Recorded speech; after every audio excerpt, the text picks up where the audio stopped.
और ब्रेक के बाद स्वागत है आपका। बात करते हैं खबर की। रांची से बड़ी खबर सामने आ रही है। एनडीए में सीट पर घमासान। चुनाव से पहले बीजेपी की बड़ी मुसीबत। जेडीयू, लोजपा और हम आजसू की दावेदारी सीटों को लेकर अपने अपने दावे ठोक रही है पार्टियां। शाह के साथ आजसू की बैठक सकारात्मक बताई जा रही है, वहीं सहयोगियों के सीट के दावे जमीनी हकीकत से अलग बताए जा रहे हैं। लेकिन सहयोगियों के साथ लड़ना बीजेपी के लिए कितनी बड़ी चुनौती है, ये जो है देखना होगा। तो बता दें, जेडीयू, लोजपा और हम तमाम जो दल है एनडीए के गठबंधन में, जितने भी सहयोगी दल, वो अपनी अपनी दावेदारी ठोक रहे हैं। तो एनडीए में सीट पर घमासान। रांची से यह जानकारी सामने आ रही है। चुनाव से पहले बीजेपी की जो मुश्किलें हैं वो बढ़ती हुई नजर आ रही है। तो सहयोगियों के साथ लड़ना बीजेपी के लिए एक चुनौती बन गई है। और वहीं अगर सहयोगियों की बात करें तो सीट के दावे जमीनी हकीकत से बेहद अलग बताए जा रहे हैं। अगर हम बात करें आजसू की, तो अमित शाह के साथ बैठक हुई और ये बैठक सकारात्मक बताई जा रही है। तो सीटों को लेकर अपने अपने दावे ये दल ठोक रहे हैं। और चुनाव के पहले अब झारखंड में ये मुसीबत जो है बीजेपी के लिए बढ़ती जा रही है। तो रांची से ये बड़ी खबर। एनडीए में सीट बंटवारे पर अब घमासान मचता हुआ दिखाई दे रहा है। सहयोगियों के साथ लड़ना बीजेपी के लिए एक चुनौती बन गई है। और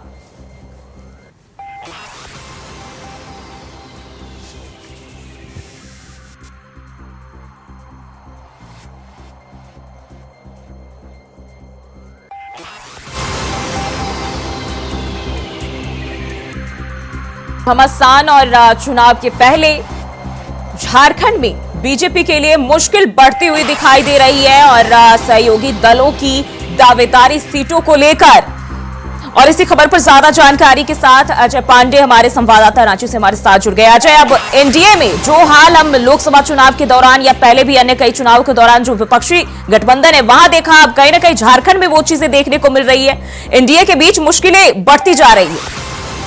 निश्चित रूप से देखिए, जिस प्रकार से जिस तरीके से झारखंड में विधानसभा के चुनाव की तारीख में जो है नजदीक आ रही है, वैसे ही जो है इंडिया गठबंधन की संबंध में जो टकरार की संभावना ज्यादा बढ़ती जा रही है। इस प्रकार से आपको दिख रहा हो कि जो लोजपा से जेडीयू और आजसू और हम पार्टी जिस प्रकार से लगातार इतने बड़े नेता झारखंड पहुंच करके और सीटों की जो दावेदारी कर रहे हैं, तो निश्चित रूप से मुझे लगता है कि बीजेपी के लिए तनाव का केंद्र हो सकता है। तो आज देखना पड़ेगा कि अब विधानसभा चुनाव में जिस प्रकार से इंडिया गठबंधन अपने सहयोगियों के साथ एकजुट होकर के चुनाव की तैयारी कर रही है, सत्ता बनाने की तैयारी कर रही है। ऐसे में एनडीए फोल्डर से जो भी उनके जो सहयोगी है और चुनाव के पहले अपनी सीटों की जिस प्रकार से दावेदारी कर रहे हैं, तो निश्चित रूप से मुझे लगता है कि बीजेपी के लिए एक मुसीबत खड़ी हो सकती है। हालांकि देखिए, इससे लगातार शीर्ष नेतृत्व जो है वो इस पर बैठक की दौर जारी है। कुछ दिन पहले ही आप देखते हैं कि राज्य के देश के गृह मंत्री अमित शाह ने जो आज प्रमुख विदेश मंत्री के साथ बैठक हुई और सीटों को लेकर चर्चा हुई। मुझे लगता है कि यह सीटें जो भी उनको मिलना है 10 के अंदर की जो सीटें हैं वो मुझे लगता है कि वो फायदे में है। इसी प्रकार से इनके जो और बाकी जो सहयोगी है, जेडीयू है, लोजपा है और हम पार्टी है, इन लोगों को भी इनके साथ इनके बड़े शीर्ष नेता है उनके साथ बैठक करके मामला सुलझा लिया जाए। लेकिन फिलहाल जिस प्रकार से राजनीतिक एक तरफ से भाजपा जो है सत्ता को काबिज करने के लिए लगातार अपनी पूरी प्रदेश में परिवर्तन यात्रा लगा रही है। यानी समझिए कि मोदी कैबिनेट के तमाम उनके तमाम जो नेता हैं वो जुट पसीने बहा रहे हैं चुनाव में। तो दूसरी तरफ इस प्रकार से दावेदारी कर रहे हैं, तो निश्चित मुझे लगता है कि झारखंड सीटों को लेकर जो ये दल है, इनके सहयोगी वो भले ही अपनी अपनी दावेदारी ठोक रहे हैं। हालांकि समन्वय बना पाना देखना होगा कि कितना चुनौतीपूर्ण है। लेकिन अगर हम आजसू की बात करें तो ये बताया जा रहा है कि शाह के साथ जो उनकी बैठक है उसको लेकर जानकारी सामने आ रही है कि वो बेहद सकारात्मक रही है। तो बैठक में क्या कुछ बातचीत की गई, इसको लेकर किसी तरह की जानकारी? जी बिल्कुल, देखिए कभी इस संदर्भ में बैठक हुई है अमित शाह के साथ और मुझे लगता है कि झारखंड की जो जिन सीटों पर चुनाव लड़ना है उनसे सारी कट बात हो चुकी है। जिस प्रकार से जो खबरें उनके सियासत के से जो खबरें आ रही है, मुझे लगता है कि आजसू को इस विधानसभा चुनाव में 10 सीटें लगभग मिलेगी, उनको मिलने की संभावना है। हालांकि देखिए आजसू सीटों पर, 15 सीटों पर लगातार वो मांग करता रहा। लेकिन ऐसे में मुझे नहीं लगता है कि जिस प्रकार से कल बैठकी में और बातें को समझाया गया, तो मुझे लगता है कि आने वाला विधानसभा में 10 सीटों की दावेदारी उनकी तरफ से की जा सकती है। अन्य सहयोगी दलों की बात कर ले तो क्या लगता है बंटवारे को लेकर, क्योंकि जो जानकारी निकल के सामने आए वो ये है कि सहयोगियों की सीट के जो दावे हैं उसकी जमीनी हकीकत कुछ और ही है। बिल्कुल आप सही, ये बात सही कहा कि जिस प्रकार से आप जदयू की बात कर ले या लोजपा की हम बात करें या हम पार्टी की बात कर ले, उनके लिए उस प्रकार की जिस प्रकार से सीटों की दावेदारी सोच रहे, वैसे में झारखंड प्रदेश में उनकी जनाधार मजबूत नहीं है, उनके इस हिसाब से उनके मजबूत उम्मीदवार नहीं है। तो ऐसे में मुझे लगता है कि कठिन होगा थोड़ी सी उनकी जिद्दों के लिए। किसी भी प्रकार से इस बार सरकार जो है, बीजेपी जो है, वो अपना सत्ता खोना नहीं चाहती। जिस प्रकार से पिछले 2019 के चुनावों में उनके जो सहयोगी दल थे, उनके सहयोगी दल से बात बनते बनते नहीं बन पाई, अंततः वो अलग अलग करके चुनाव लड़ा। अब इससे खामियाजा भुगतना पड़ा। तो वैसे में वो पुनः उनकी गलती नहीं बीजेपी करना चाहेगी। हमेशा वो चाहेगी कि अपने जो सहयोगी दल है उनके साथ तालमेल बिठा करके और उनके साथ ये चुनाव लड़े। तो मुझे लगता है कि जिस प्रकार से जिन पार्टियों का जिस क्षेत्र में मजबूत जनाधार है, उसके अनुसार से उनको सीटों की दावेदारी भी मजबूती मिल सकती है। बिल्कुल, तो देखना होगा कि अब किस तरह से अपने सहयोगियों के साथ जो है बीजेपी समन्वय बनाती है, किस तरह से सबको समेटे हुए चुनावी रण में उतरेगी। बहुत बहुत शुक्रिया आज तमाम जानकारी के लिए। और वहीं बढ़ते आगे, जयपुर से खबर सामने आ रही, मंदिरों में लगाए जाने वाले भोग और प्रसाद की जांच। प्रदेश भर में बड़े ब्रांड के पैक्ड फूड की जांच की जाएगी। रसायनों की जांच करेगा खाद्य सुरक्षा आयुक्त।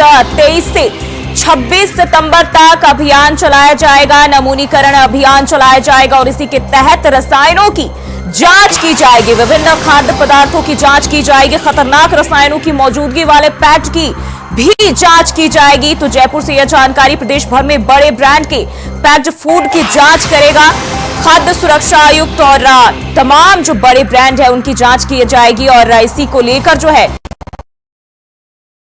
23 से 26 सितंबर तक अभियान भी चलाया जाएगा। नमूनीकरण अभियान के तहत जो है ये जांच की जाएगी।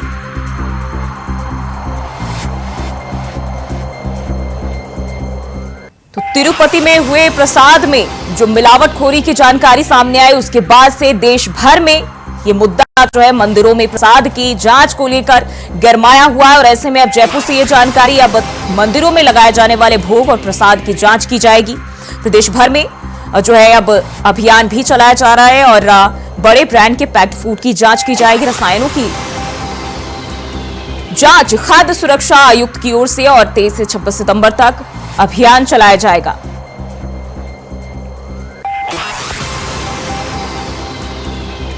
और इसी खबर पर ज्यादा जानकारी के साथ केके सिंह हमारे सहयोगी हमारे साथ जुड़ गए हैं। केके, जिस तरीके से जो मंदिर में मंदिर के प्रसाद में मिलावट की जो जानकारी सामने आई, उसके बाद से देश भर में जो प्रमुख तीर्थ स्थल है वहां भी लोग मंदिरों के प्रसाद पर सवाल उठाने लगे। और ऐसे में जयपुर में भी अब जो देखें तो ये जानकारी निकल के सामने आ रही कि प्रदेश भर में बड़े ब्रांड के पैक्ड फूड की जांच की जाएगी, प्रसाद की जांच की जाएगी।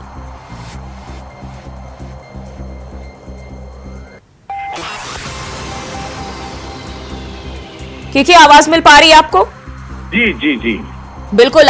अब जिस तरीके से जानकारी सामने आ रही है, मंदिरों में लगाए जाने वाले भोग और प्रसाद की जांच की जाएगी और किस तरह से जो है इसकी जानकारी सामने आ रही है और क्या कुछ जांच कैसे कराई जाए, क्योंकि अभियान भी शुरू कराए जा रहे।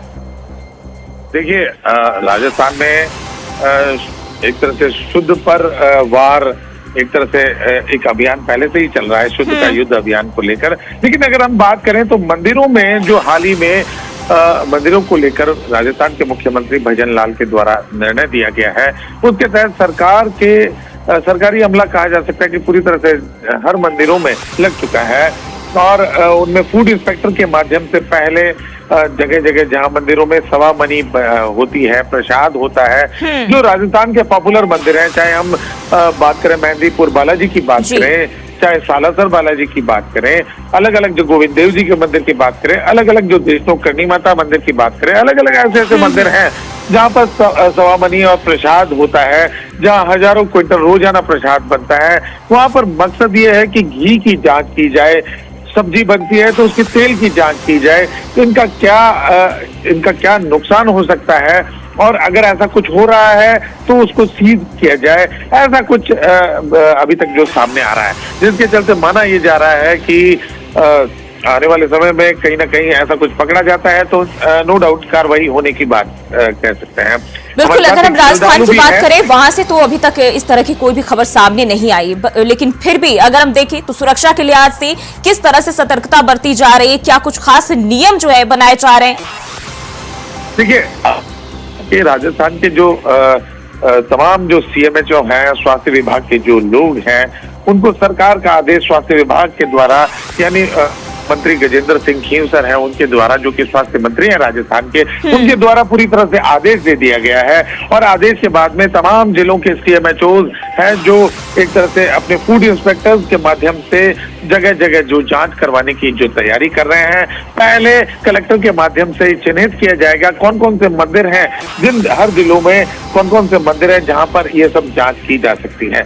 उन मंदिरों को जांच पहले पॉइंट आउट करने के बाद उन मंदिरों की जांच करवाई जाएगी और वहां से सैंपलिंग की जाएगी। सैंपलिंग लेने के बाद मैं आपको बताना चाहूंगा कि फिर उसे फूड लैब पे भेजा जाएगा और फूड लैब पे भेजने के बाद में ये कहीं ना कहीं जो परिणाम सामने आ पाएगा। जी बिल्कुल, क्योंकि ये भी जानकारी सामने आ रही है कि नमूनीकरण अभियान चलाया जाएगा 23 से 26 सितंबर तक। इस अभियान के तहत क्या कुछ जो मानक है वो तैयार किए जाएंगे इस तरह की घटनाओं को ध्यान में रखते हुए?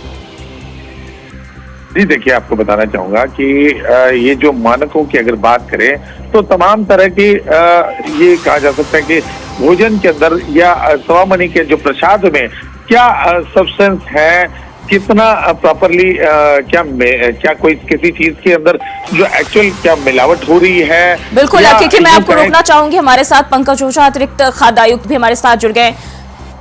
बहुत बहुत स्वागत है सर आपका। और अगर हम बात करें जिस तरीके से जो मंदिर में प्रसाद मिलते हैं तिरुपति बालाजी में, उसके बाद से हम देखें तो पूरे देश भर में एक अलग ही माहौल है। और अब राजस्थान की बात कर ले, वहां भी अभियान चलाए जा रहे हैं। किस तरह से तैयारियां, क्या कुछ खास जो है इस दौरान ध्यान में रखा जाएगा ताकि इस तरह की वारदात जो प्रमुख मंदिर है जहां लोग बड़ी तादाद में पहुंचते हैं वहां ना हो?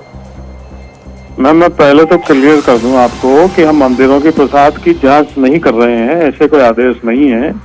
हमें सिर्फ जो eat right place of worship जो FSSAI है उसके तहत भोग के जो सर्टिफिकेट जारी किए जाते हैं, इसमें जिन मंदिरों ने हमें खुद आवेदन दिए हैं, ऐसे 30-40 हैं, इसमें 14 को राजस्थान में प्रमाण पत्र मिल चुके हैं, तो उनको देने के लिए जो प्राथमिक जांच होती है, मार्गदर्शन होता है, सुझाव होता है कि आपको कैसे क्या क्या स्टैंडर्ड्स अपनाने हैं, उन्हीं की जांच करके उनको सुझाव देके मार्गदर्शित करके उनको FSSAI का सर्टिफिकेट देने की प्रक्रिया कर रहे हैं। हम मंदिरों के प्रसाद की जांच नहीं कर रहे हैं।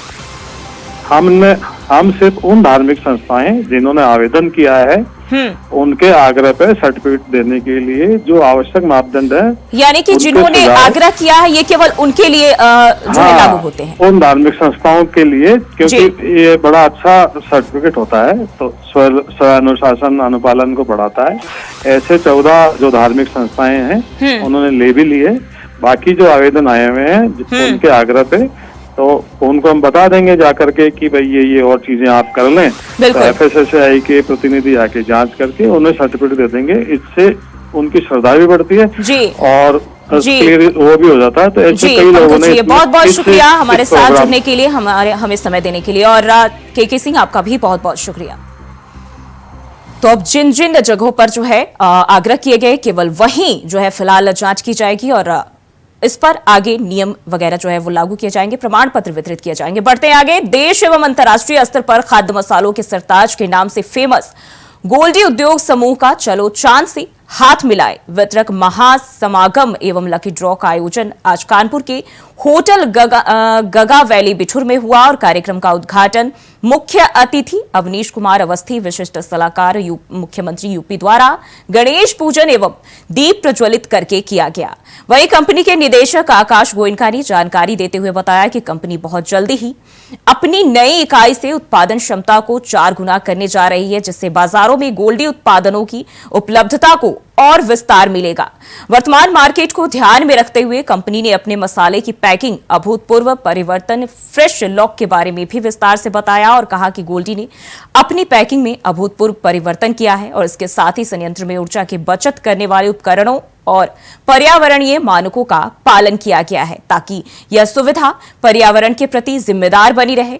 बता दें कि कार्यक्रम में चलो चांद से हाथ मिलाए उपहार योजना का लकी ड्रॉ का शुभारंभ अवनीश अवस्थी ने कंप्यूटर का बटन दबाकर किया, जिसमें कारें, मोटरसाइकिलों सहित अनेकों पुरस्कारों की घोषणा की गई। वहीं संचालन बिक्री महाप्रबंधक आलोक सेठ ने किया।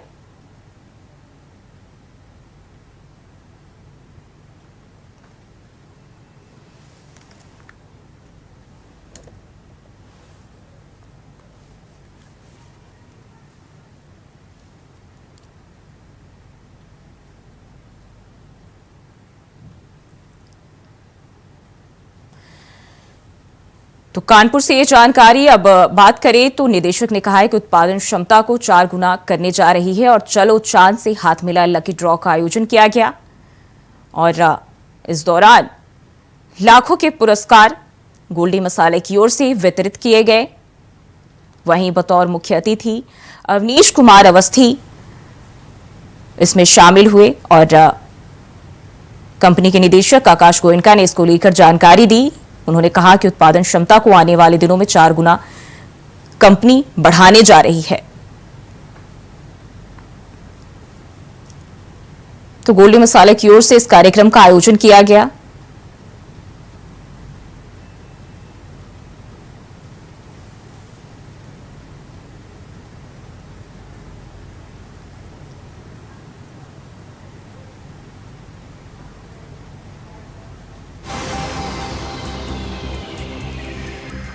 तो चलो चांद से हाथ मिलाए लकी ड्रॉ का आयोजन किया गया गोल्डी मसाले की ओर से।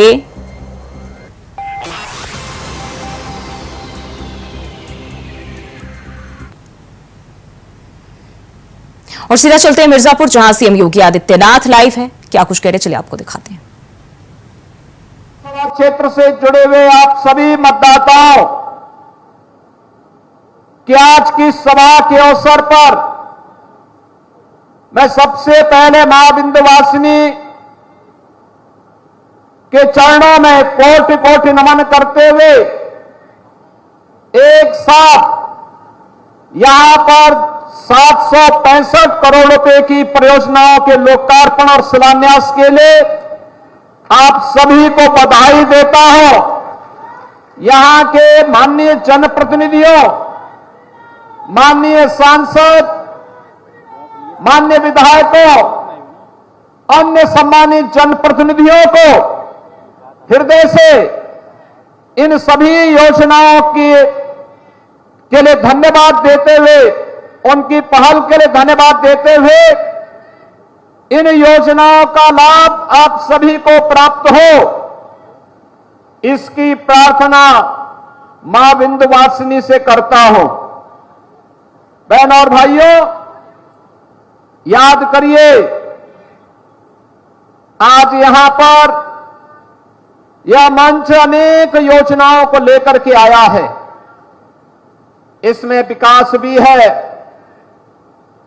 यहां पे रोजगार की संभावनाओं को आगे बढ़ाने के कार्यक्रम भी है। यहां पर आने वाले समय में यह जनपद भी एक विकसित जनपद के रूप में प्रधानमंत्री जी के विकसित और आत्मनिर्भर भारत की परिकल्पना में अपना योगदान दे पाएगा। इन संभावनाओं को आगे बढ़ाने के लिए आज यहां पर यह मंच आपके बीच में यहां पर उपस्थित हुआ है। बहन और भाइयों, 10 वर्ष पहले मिर्जापुर जनपद की क्या स्थिति थी? इस जनपद में कनेक्टिविटी का अभाव था, गरीबों को योजनाओं का लाभ नहीं मिल पाता था। मां विंध्यवासिनी धाम के पवित्र मंदिर और त्रिकोण के रूप में विख्यात इस पवित्र शक्तिपीठों की क्या स्थिति रहा करती थी, यहां की सड़कों के क्या हालात थे, और किस प्रकार से यहां गुंडा राज और माफिया राज हावी था, ये किसी से छुपा हुआ नहीं है। बहनों और भाइयों, आपने पिछले 10 वर्षों में बदलते हुए भारत को देखा है, बदलते हुए उत्तर प्रदेश को पिछले 7.5 वर्ष के अंदर देखा है, बदलते हुए मिर्जापुर को भी आपने महसूस किया होगा, इसका एहसास किया होगा। आज मैं भी गौरव की अनुभूति करता हूं, अब हमारा मिर्जापुर जनपद भी किसी के सामने हाथ नहीं फैलाएगा, क्योंकि मिर्जापुर के पास यहां की पहचान मां विंध्यवासिनी का पावन धाम आज भव्य और दिव्य रूप ले चुका है और पूरे देश और दुनिया के श्रद्धालुओं को अपनी ओर आकर्षित कर रहा है। आज आप देख रहे होंगे, कभी मां विंध्यवासिनी के धाम में आज से 5 वर्ष पहले जाते थे, क्या कंजेशन था। तो मिर्जापुर से सीएम योगी को भी आप सुन रहे थे। बुलेटिन में फिलहाल के लिए बस इतना ही। खबरों के लिए बने रहिए इंडिया वॉइस के साथ।